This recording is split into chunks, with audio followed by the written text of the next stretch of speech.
This mission has been spawning a lot of smashers, so let's just cut right to double crit. Oh my god.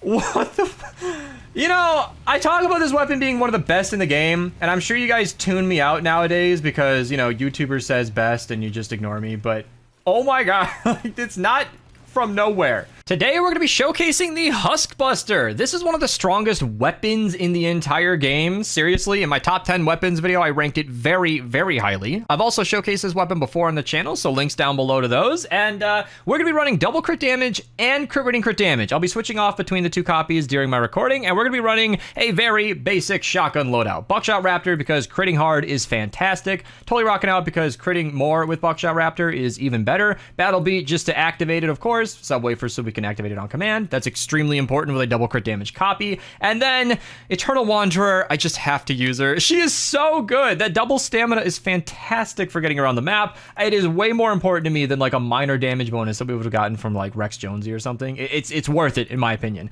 Then of course we got the 17% for Shrapnel Headhunter, and while Locked and Reloaded is a fantastic choice, I will of course be using Chaos Agent because mag size is extremely important. Mag size reloads the exact same speed as a reload perk, and I've explained this recently on the channel. If you guys have been watching lately, I covered the Ground Pounder and the Pop Shot before this, and I'm covering another shotgun because they're awesome. Mag size will add 75% more ammo to your weapon, and it'll keep the reload time the exact same. It'll be 6 seconds no matter how many shells you have in there. So when you've got 75% more shells and the exact same reload time, your reload speed is literally 75% quicker. I've checked the math, meaning if you run a reload perk, you'll be reloading your shell count at the exact same speed, or like 1/100th of a second quicker or something. It's barely anything. And you'll have 7 or 8 less shots on hand. It's kind of a big deal. Like I think 14 is from 8, so it's like 6 less shells, and that's a big deal because you want to have a lot of ammo up front so that you can reload with Chaos Agent, meaning dumping 14 shells into a mini boss before reloading with your frag grenade or your shockwave or your war cry is so much more than 8, and the less time you have to spend reloading, the more time your abilities have time to activate, and the less time you'll be interrupted during combat. It's just better in every way to have a mag size perk. So yeah, if you guys want more information on shotgun builds, I'll link my shotgun loadouts video down in the description down below.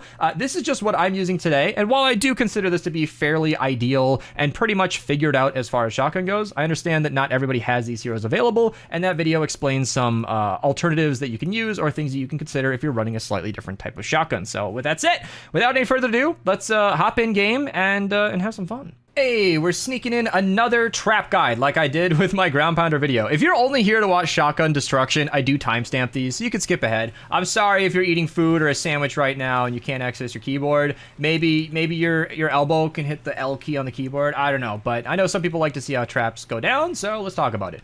This is a very common spawn. I can tell you from experience, this is an area where the van or the retrieve the data spawns all the time. Oh no, a mist monster, what am I gonna do? Oh wait, I have one of the strongest weapons of the game in my hands. So a teammate's already begun without me, that's totally fine. These should be directional, so the way she placed it is, you can see with the pipe there, facing this direction means it'll bounce them towards this edge and hopefully send them over here. I'm not sure if it'll work that way, but it will definitely work over here. Probably she started with the ramp facing out, and that just makes it extra effective, and it does a really good job. You can make that even better by putting floor freeze somewhat like this. Directionally, they will be frozen, and then they'll go towards that north side. Very, very good. And then on this back section, tar pits. I always go a little extra with the tar pits just to try to put it everywhere because that will stop smashers very much. It'll help them a lot. Even if there's a bit of a cooldown and the smashers still start smacking on the walls, it helps a lot. So that's just something to consider. And I recognize these spawns, honestly. This formation happens a lot, and I just know that this is generally how the enemies come through. So let's get rid of this thing right here and then try to trap it generally how they're gonna come through, all right? This is actually, I should have thought of this before I placed the floor freeze. This is a good example to showcase that trapping method I came up with, where I like to place my wall darts like sugarcane. So I'm gonna actually just go right over my floor freeze. This is inefficient, do not do this, but I am realizing this is gonna be in the path of the enemies. This might break, this might break. But I'm going to do it anyway. I'm just going to be a little stubborn and a little wasteful. These are my traps. I'm an endgame player. Do as I say, not as I do. So the idea with this trapping method is that you are going to have traps facing in all directions. And honestly, when these break, I know a smash is going to cut right through this. This is so dumb. But I know that it'll at least help. And I already made a mistake because this method confuses me. It's my own little thing, and having two facing each other is not good. The idea, when you don't mess up the way I just did, is that you'll have these little 4-tile sections where there's always a wall dart hitting you, and there would be one like out here. That is really, really nice, and it's meant to leave it nice and open so the smashes don't squash your wall. Of course, that is what's going to happen here. So I'm just going to ignore this section and hope nothing bad happens. And something bad probably will happen. So we're going to ultimately fix that as we go. And this can be a nice situation to say, hey, even if you do mess up your traps, it's probably fine. We are using high-powered weapons. We got my whole team knows I'm recording a video. They know that we're on standby to watch B screw up at some point. So the idea is I'm not too nervous about anything happening. Thank you so much, Sage. So she has already gone ahead and prepped a ceiling. I highly recommend this if you're going to be using tire traps or electric fields or something like that. Can you hit the west side as well? No, she's just looking at me. Okay, I'll do it. But I recommend building out these roofs because it can help a lot. Because the tiles, you know, hitting 3 tiles up doesn't always go as well as you think it would. And a lot of times you can not reach it. So it's a lot easier to place it like so. And this is a nice way to connect it to the ceilings. That's why I like this layout. Again, I screwed it up. Do not build it like this. This trap guide is more of a shamble at this point, but the idea is you can just snap it just in place, and I'm being a little wasteful right now, but I'm in a crazy mood. My room is really hot. I haven't recorded in a long time, and my room is just on fire. I got a fan on me that I turned off for recording, and I'm regretting that now. So, oh, and she lagged out. I'm going to have to wait for her to pop in. She said she'll have to leave and rejoin. So I'm going to say that this is good enough for now, even though it's got a lot of errors, but we can wait for her to hop back in and get the game going. All right, we are ready to go. Hero is back. Her base is down. I don't know if I remembered to mention this earlier, but boom base is going to increase my crit chance and my damage. So this weapon's going to be a little stronger than usual, but yeah. Tire traps doing a really good job here, just knocking the enemies down. That's exactly what it's for. And you can see Affliction just going crazy here. You just hit everything like once, and it pretty much takes care of everything that's not a fatty. It's fantastic. But this mission has been spawning a lot of smashers, so let's just cut right to double crit. Oh my god. What the You know, I talk about this weapon being one of the best in the game, and I'm sure you guys tune me out nowadays because, you know, YouTuber says best and you just ignore me, but oh my god, it's not from nowhere. This is why I say how strong it is. That's like 3 crits. It was 1.7 million to the head. Oh my goodness. Let's try it again. Double crit damage. Boom, boom. And I'm not even gonna shoot him again. Yeah, the shell just clipped him. The spread of the shell on the other guy clipped him. So, this is one of those interesting scenarios where if you crunch the numbers, Totally Rockin' Out boosted ground pounder has a higher damage per second. That is a fact. It's like 20% higher. It's pretty significant. However, oh, and I gotta reload with Chaos Agent. You know, it's funny, I don't want to waste my abilities so much so that I end up not even using it a lot of times. And this is the normal crit rating crit damage, which I generally recommend. Even if you're using Totally Rockin' Out, crit rating crit damage is just smoother. It'll crit more often when you're not enjoying the Totally Rockin' Out team perk. If you're prepared to eat a wafer every time, as you can see, double crit damage does a great job. But it's, you know, you have to activate it every time. So if you're willing to just play a little normally and not have the team perk going every single time you shoot an enemy, crit damage is the smoother experience. Thank you, team, for marking these. So you can even see Totally Rockin' Out just activated while you eat a wafer anyway. That's the normal one. Like, it's still 3 shots to kill. 250 power level smashers have 4.8 million health, you guys. This is not a weak enemy that we're I hate wall darts. All right, doing your job. This is not a weak this is not a weak enemy. This is insanely strong. Yeah, you can see going down a lot slower when you don't have the team perk active. It's pretty unexceptional, but you can see Battle Beat just kicked in, and with the exact same weapon, it's tremendously stronger. I did some napkin math recently on Totally Rockin' Out, and it's something like 120% increase in damage. Don't take that one to the bank. Don't quote me on that, please. It's roughly like that. And that was just like the basic idea of it giving you 160 crit rating that on like a 185% crit chance or whatever I did the math on was around like 120% more damage. It depends completely on the weapon you're using. Double crit damage changes a lot. There's a lot going on there. But It's a lot. It's so much extra damage. Pop a wafer, double crit damage. Here, let's do it one more time. Pop a wafer. Oh, and I missed the last shot. But the thing is, these weapons do shoot in a pattern of shells. So if you don't hit it all straight on the target, you do miss a lot of your damage. You can see when you shoot off into the sky, each of those do a point of damage. So you need all of them to hit your target. But it's unbelievable how quickly that wave goes by. These are smashers. 1, 2, 3 shotting smashers. Like, it's nothing.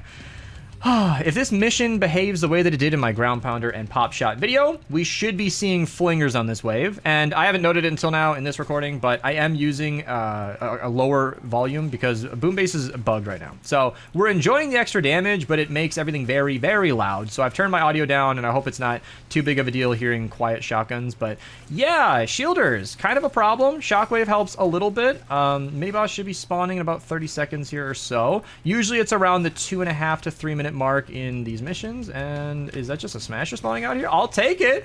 We've been seeing flingers in the recent recordings, but hey, I'll take more smashers.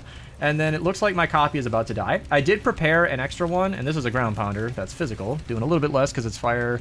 And let me actually click into it. There we go. All right, always got to get a second copy. So mine was already less than half HP before I recorded because I run the Husk Buster a lot, even on my streams. Twitch link down below. If you guys ever want to catch one of these recordings live, by the way, I do record these on stream, so come hang out with me. But even when I'm not recording, I'll specifically just run the Husk Buster and the ground pounder because they're fantastic weapons. They're so good, so good. And so mine was already less than half HP. But even more than that, Husk Buster, being a scavenger weapon, does have about 20% or 25% less durability than a normal weapon. It just is cheaper. So our very first mini boss where we can't do it with the Husk Buster. If you ever see a smokescreen mini boss, I recommend something like this. Triple crit damage might work just because I'm running totally rocking out. But we're going to pop a war cry, ask my team to help me, eat the wafer, and you can see the damage is pretty substantial. It looks like I'm using an energy triple crit damage copy. I'm not sure which is better. I'm not sure if physical would be better in this instance, but since things are getting a little laggy, I'm just going to do my crit rating. So physical is important because mini bosses all are, let me rephrase this. Smoke screen mini bosses are always physical. There we go. There we go. I used words. I was distracted by the ear splitter because while it's nice to boost your team, that is yet another audio bug in the game. The ear splitter is truly, well and truly, splitting ears in the current version of the game. Once again, another reason why I have my audio kind of low. So yeah, it would have been nice to take down the entire mini boss with my shotgun. If you're somebody who's finding this video first in my little trio of shotgun videos recently, then I highly recommend checking out the ground pounder and pop shot videos in the description down below. They both had fire smashers with a water shotgun. It was fantastic. I mean, you've been seeing how fast these smashes have been going down. It was like that, but I actually got a chance to reload. It was awesome. So yeah, I love these weapons so much. I've been saying it forever. I've made many 1,600 daily videos, and in lots of those videos, I have recommended picking up the Husk Buster because it's just a base game weapon that's available often. It's not rare at all. You'll see it in your llamas, in missions, almost every week. I won't ever say every day, but every week at least you see the Husk Buster somewhere. Sometimes it's in High Twine. It's not the most accessible thing ever. Sometimes it's right there in Stonewood. Very rarely, but it does happen. So the fact that a weapon this freaking strong is right there, perfectly available, and you might be a new player picking it up, it's awesome. Even if you don't have a loadout, if you're having a hard time killing mini bosses, it's a great pickup because it's also scavenger. While I did note the reduced durability, it does have cheaper crafting resources, and that does scale, meaning the more expensive, Sunbeam variant is actually going to be doing proportionally more, but it's also, I'm sorry, I'm getting mistaken because of what I'm saying. The non-scavenger version, that would be the Stampede shotgun, by the way, very, very strong, will have more durability, but it'll have proportionally more resources. It's something like 25% more durability and like 30 to 33% more cost. Sorry, I'm fumbling over my words here, but that's basically how it shakes out. And on that topic, by the way, I made a whole video on Bright Core versus Sunbeam on the Husk Buster. You'll be surprised. You'll be surprised. I'm going to leave you on that note. It's not as close as you might think. It had me second-guessing everything I thought I knew. 1 second on the clock. Can we kill it?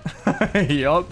thank you guys so much for watching. Just a quick little video because I wanted to showcase the Husk Buster. Just a fantastic weapon while I get a slow return to the channel here. And if you guys want to see more of this, subscribe. YouTube channel members get early access to my videos, so if that's worth it to you, consider it. Otherwise, all my videos do go out for free eventually. There's no need for that to pay to see them. So that's it. I'm out of here. Enjoy the rest of your day. Goodbye.